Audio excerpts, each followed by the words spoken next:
Contralateral single leg stiff leg deadlift.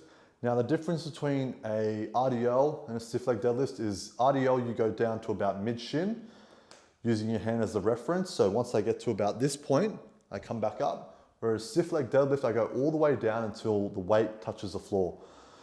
So you can use a dumbbell, you can use a kettlebell, whatever you have available to you.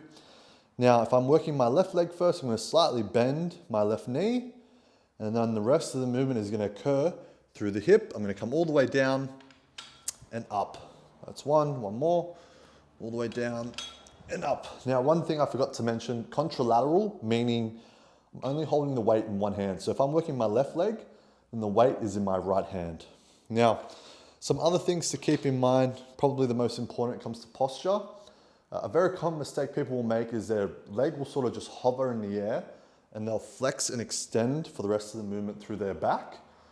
That is incorrect, and the leg that's in the air should be mirroring your torso.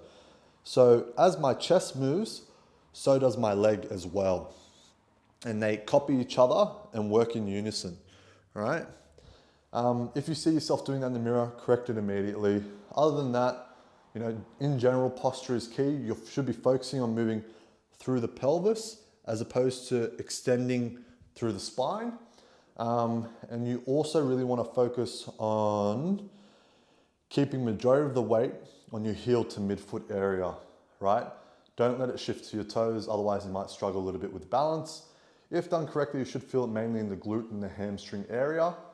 Other than that, like I said, no focus on control, don't use momentum, and it should be pretty straightforward.